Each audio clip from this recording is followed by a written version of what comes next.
ഓം നമോ ഭഗവതേ വാസുദേവായ. ഓം നമോ നാരായണായ.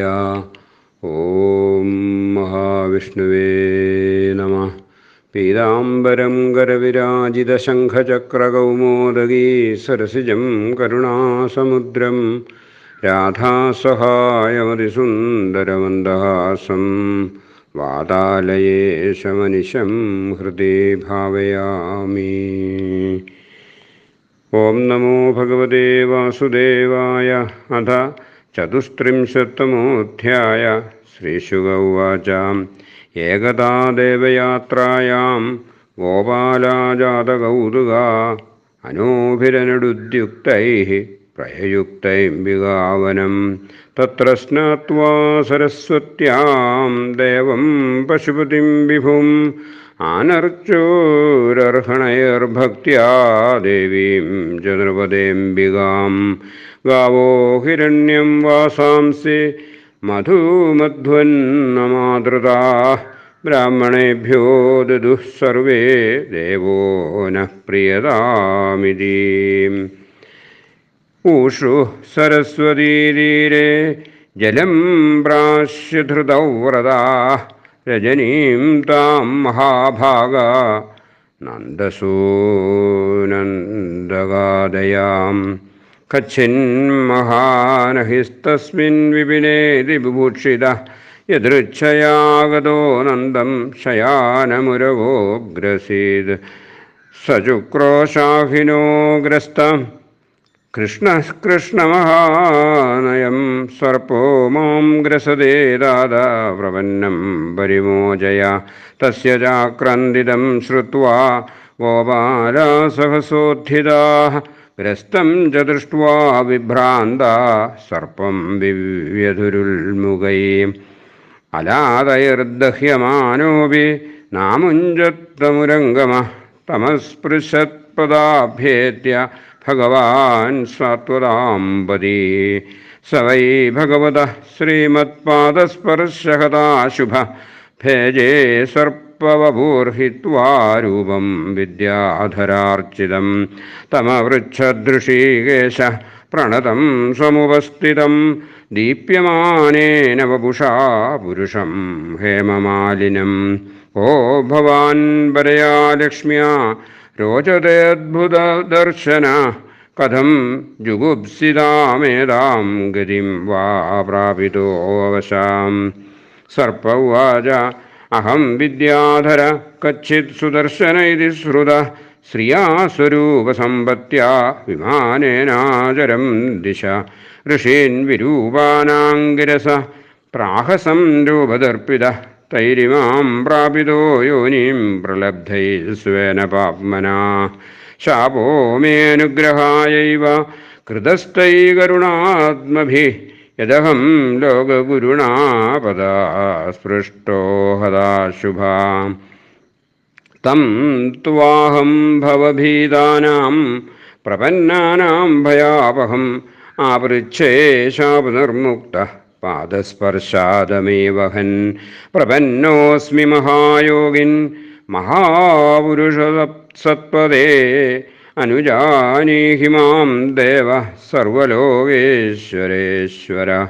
ബ്രഹ്മദണ്ഡാത് വിമുക്തോഹം സദസ്ത്യേച്യുതദർശന എന്നാമ ഗൃഹ്ണന്നഖിലാൻ ശ്രോത്യൂനാത്മനമേവ ച. സദ്യ പുനാദികിം ഭൂയസ്തസ്യ സ്പൃഷ്ടപദാഹിതേ ഇത്യനുജ്ഞാപ്യദാശാർഹം പരിക്രമ്യാഭിവന്ദ്യ ച.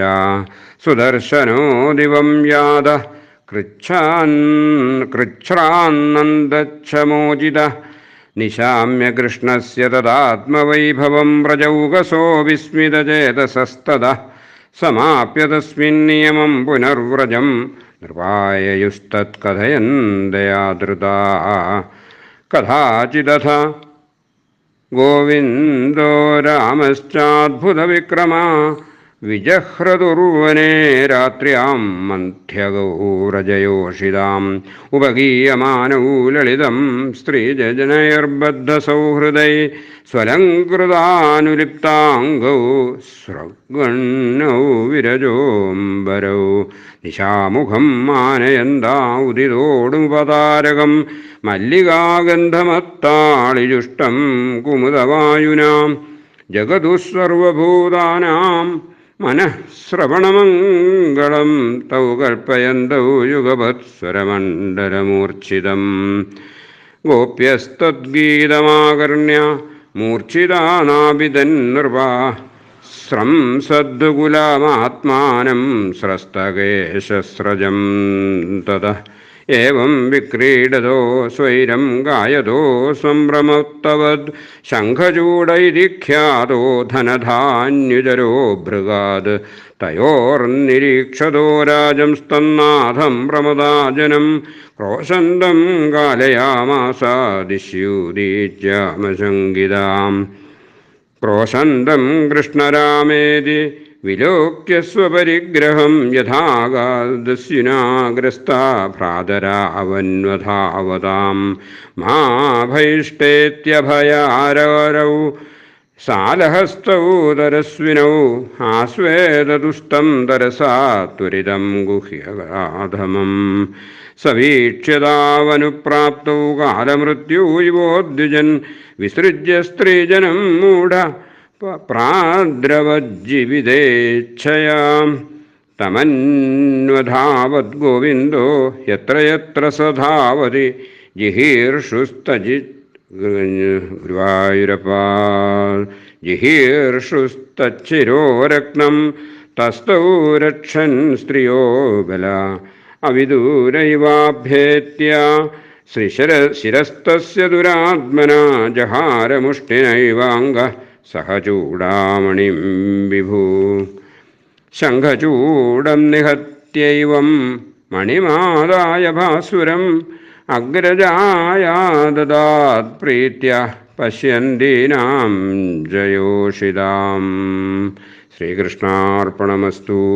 ഇതി ശ്രീമദ്ഭാഗവതേ മഹാപുരാണേ പാരമഹംസ്യാം സംഹിതായാം ദശമസ്കന്ധേ പൂർവാർദ്ധേ ശംഖചൂഡവധോ നാമ ചതുസ്ത്രിംശത്തമോധ്യായ. സർവത്ര ഗോവിന്ദനാമസങ്കീർത്തനം. ഗോവിന്ദ ഗോവിന്ദ. ഹരേ ഗുരുവായൂരപ്പ ശരണം.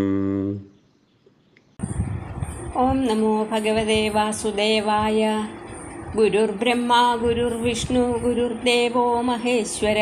ഗുരു സാക്ഷാത് പരം ബ്രഹ്മ തസ്മൈ ശ്രീ ഗുരവേ നമഃ. കൃഷ്ണായ വാസുദേവായ ഹരേ പരമാത്മനെ പ്രണതക്ലേശനാശായ ഗോവിന്ദായ നമോ നമഃ. അന്യഥാ ശരണം നാസ്തി ത്വമേവ ശരണം മമ. തസ്മാത് കാരുണ്യഭാവേന രക്ഷ രക്ഷ ജനാർദ്ദന. യത്ര യത്ര മമ ചിത്തപങ്കജം തത്ര തത്ര തവ കോമളം വപു. യത്ര യത്ര മമ വാക്പ്രകാശതേ തത്ര തത്ര തവ നാമസന്തതി. വ്യത്യസ്തപാദമവതംസിതബർഹിബർഹം സാചീകൃതാനനനിവേശിതവേണുനാളം. തേജഃപരം പരമകാരുണീകം പുരസ്താദ് പ്രാണപ്രയാണസമയേ മമ സന്നിധത്താം. ശ്രീഹരയേ നമഃ. ആത്മാരാമനും ആപ്തകാമനുമായ സാക്ഷാൽ മന്മഥനായ ഭഗവാൻ ശ്രീകൃഷ്ണൻ തൻ്റെ 8ാമത്തെ വയസ്സിൽ നടത്തിയ തികച്ചും ആധ്യാത്മികത പൂണ്ട രാസക്രീഡ കാണാനായി ശ്രീനാരദ മഹർഷി, പത്നീസമേതരായ ദേവന്മാർ, ഗന്ധർവകിന്നര അപ്സരസ്സുകൾ എന്നിവരൊക്കെ എത്തിയെന്നും ആ രാസനടനം കണ്ട് അവർ ആത്മനിർവൃതി പൂണ്ടുവെന്നും കഴിഞ്ഞ അധ്യായത്തിൽ നാം കണ്ടു.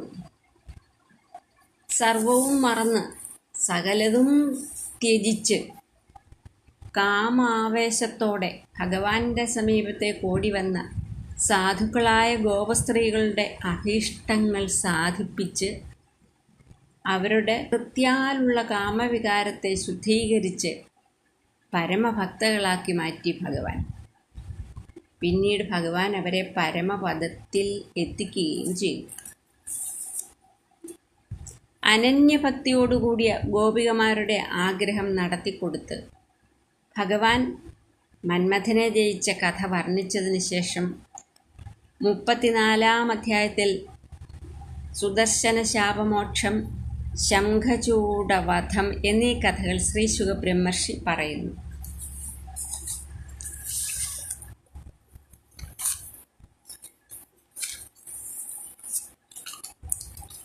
രാസലീല കഴിഞ്ഞ് കുറച്ചു നാളുകൾ കഴിഞ്ഞപ്പോൾ ഒരു ദിവസം ശിവരാത്രി സംബന്ധമായ ചടങ്ങുകൾ അനുഷ്ഠിക്കാനായി നന്ദമഹാരാജാവിൻ്റെ നേതൃത്വത്തിൽ ഗോപന്മാരും കൃഷ്ണനും മധുരാപട്ടണത്തിൻ്റെ പടിഞ്ഞാറ് ഭാഗത്തുള്ള അംബികാവനം എന്ന തീർത്ഥസ്ഥലത്തേക്ക് പോയി. ഹേ രാജാവേ, ആ സ്ഥലത്ത് കൂടി ഒഴുകുന്ന സരസ്വതി നദിയിൽ കുളിച്ച് അവർ അവിടെയുള്ള ശിവക്ഷേത്രത്തിലെത്തി മഹാദേവനെയും പാർവതീദേവിയെയും പുഷ്പഗന്ധധൂപദീപാദികളാൽ ഭക്തിയോടെ പൂജിച്ചു. തങ്ങളിൽ മഹാദേവൻ പ്രസാദിക്കണമേ എന്ന് പ്രാർത്ഥിച്ചു. ബ്രാഹ്മണർക്ക് ഭോജനം നൽകി. പശുക്കൾ, സ്വർണം, വസ്ത്രങ്ങൾ, മധുരദ്രവ്യങ്ങൾ എന്നിവ ദാനം നൽകി. മഹാന്മാരായ നന്ദൻ, സുനന്ദകൻ തുടങ്ങിയവരും ഗോപന്മാരും ജലം മാത്രം കുടിച്ച് ബ്രഹ്മചര്യാദി വ്രതമെടുത്ത് അന്നു രാത്രി സരസ്വതി നദീതീരത്തിൽ വസിച്ചു. ആ രാത്രിയിൽ അവിചാരിതമായി അവിടെ ഒരു പെരുമ്പാമ്പ് വരികയും ഉറങ്ങിക്കിടന്നിരുന്ന നന്ദഗോപന്റെ സമീപമെത്തി അദ്ദേഹത്തിൻ്റെ കാൽ വിഴുങ്ങാൻ തുടങ്ങുകയും ചെയ്തു. പരിഭ്രമിച്ചുണർന്ന നന്ദഗോപൻ, ഹേ കൃഷ്ണ, ഹേ താതാ, ഈ വമ്പിച്ച പാമ്പെന്നെ വിഴുങ്ങുന്നു, ഓടിവരൂ, രക്ഷിക്കൂ, നീ മാത്രമാണ് എനിക്ക് ശരണമെന്ന് പറഞ്ഞ് നിലവിളിച്ചു. നന്ദൻ്റെ നിലവിളി കേട്ട ഗോപന്മാർ ഓടിയെത്തി. രാത്രി സമയം കാട്ടിൽ കിടക്കുമ്പോൾ കാട്ടുമൃഗങ്ങളിൽ നിന്നുള്ള രക്ഷയ്ക്കായി അവർ കിടക്കുന്നതിൻ്റെ 4 ഭാഗത്തായി തീയിട്ടിരുന്നു. ആ തീയിൽ നിന്നും ജ്വലിക്കുന്ന തീക്കൊള്ളികൾ കൊണ്ടുവന്ന് ഗോപന്മാർ പാമ്പിനെ കുത്തി ഓടിക്കാൻ ശ്രമിച്ചെങ്കിലും പാമ്പ് പിടിവിട്ടില്ല. അപ്പോഴേക്കും സർവനിയന്താതാവായ ഭഗവാൻ എത്തി തൻ്റെ കാൽപാദം സർപ്പത്തിൻ്റെ പുറത്തു വെച്ചു. ഭഗവത് പാദസ്പർശത്താൽ ശാപമോക്ഷം ലഭിച്ച ആ പാമ്പ് ശ്രേഷ്ഠമായ വിദ്യാധര രൂപത്തെ പ്രാപിച്ചു. ഏറ്റവും പ്രകാശിക്കുന്ന ശരീരത്തോടുകൂടി കനകമാല്യധാരിയായി തൻ്റെ മുന്നിൽ നമസ്കരിച്ചു നിൽക്കുന്ന ആ പുരുഷനോട്, അങ്ങ് ആരാണെന്നും സർപ്പരൂപമായി മാറാൻ അങ്ങേ ശപിച്ചതാരാണെന്നും ആ നാട്യധരനായ ഗോപാലൻ ചോദിച്ചു. അതിനു മറുപടിയായി ആ സർപ്പം ഇങ്ങനെ പറഞ്ഞു, അതിസുന്ദരനായ സുദർശനൻ എന്ന ഗന്ധർവനാകുന്നു ഞാൻ. ഒരിക്കൽ ഞാൻ വിമാനത്തിൽ സഞ്ചരിക്കവേ തപസ്സിൻ്റെ കാഠിന്യത്താൽ വിരൂപരായ ഋഷികളെ കാണാനിടയായി. ഞാൻ അവരെ നന്നായി പരിഹസിച്ചു. നിഗ്രഹാനുഗ്രഹശക്തരായ ആംഗിരസ് മഹർഷിയുടെ കുലത്തിലുള്ളവരായ ആ മുനിമാർ, നീ സർപ്പമായി തീരട്ടെ എന്ന് എന്നെ ശപിച്ചു. എങ്കിലും ദയാലുക്കളായ അവരുടെ പ്രഭാവത്താൽ ലോകപൂജ്യനായ ശ്രീകൃഷ്ണപാദ സ്പർശമേൽക്കുമ്പോൾ നീ ശാപമുക്തനായി തീരുമെന്നും അനുഗ്രഹിച്ചു. സർവപാപഹന്താവായ ഹേ ഭഗവാൻ, പാപികൾക്ക് നിന്തിരുവടിയെ കാണാനും സംഭാഷണം ചെയ്യാനും സാധിക്കത്തില്ല. എന്നാൽ അവിടുത്തെ പാദസ്പർശത്താൽ എൻ്റെ പാപമെല്ലാം നശിക്കുകയും അങ്ങയെ കാണുവാനും അങ്ങയോട് സംഭാഷണം ചെയ്യുവാനും എനിക്ക് സാധിച്ചു. ഇനി എൻ്റെ ലോകത്തേക്ക് പോകാൻ എന്നെ അനുഗ്രഹിക്കണമേ എന്ന് പ്രാർത്ഥിച്ചു. പ്രപന്നോസ്മി മഹായോഗിൻ മഹാപുരുഷ സത്പദേ, അനുജാനീഹി മാം ദേവ സർവലോകേശ്വരേശ്വര.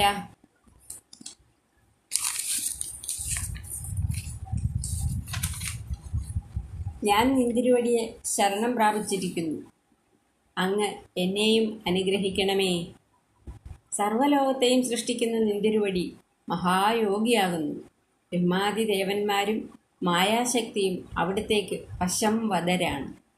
അവിടുന്ന് പുരുഷോത്തമനാണ്. അവിടുന്ന് കേവലം മനുഷ്യ ശരീരം എടുത്തത് ലോകാനുഗ്രഹ ലീലയ്ക്കായിട്ടാണ്. അതിനാൽ ഹേ ഭഗവൻ പുരുഷോത്തമ, ഹേ യോഗേശ്വര, ഹേ സർവലോകേശ്വര, ഹേ ദേവ, ഹേ സത്പതേ, നിന്തിരുവടി എന്നെ അനുഗ്രഹിച്ചാലും. ഹേ, അവിടുത്തെ പാദസ്പർശത്താൽ ഞാൻ പാപമോചിതനും ശാപവിമുക്തനുമായി തീർന്നതിൽ ആശ്ചര്യപ്പെടാനില്ല. എന്തെന്നാൽ നിന്തിരുവടിയുടെ നാമോച്ചാരണം, ശ്രവണം എന്നിവയാൽ പോലും ഒരുവൻ പരിശുദ്ധനാകുന്നുവല്ലോ. പിന്നെ എൻ്റെ കാര്യം പറയണമോ? ഇങ്ങനെ സ്തുതിച്ചും അനുവാദം ചോദിച്ചും സുദർശനൻ തന്നെയായി സ്വർലോകത്തേക്ക് മടങ്ങി. നന്ദഗോപരും ആപത്തിൽ നിന്ന് രക്ഷപ്പെട്ടു. സുദർശനൻ എന്ന ഗന്ധർവൻ പാപം തീർന്ന് ശാപമോക്ഷം ലഭിച്ച ഈ കഥയെക്കുറിച്ച് പറഞ്ഞുകൊണ്ട് ഗോകുലത്തിലേക്കു മടങ്ങിയ ഗോപന്മാർ ശ്രീകൃഷ്ണനിൽ കൂടുതൽ കൂടുതൽ ആദരവുള്ളവരായി മാറി. ഇനി ശംഖചൂഡവധം പറയുന്നു.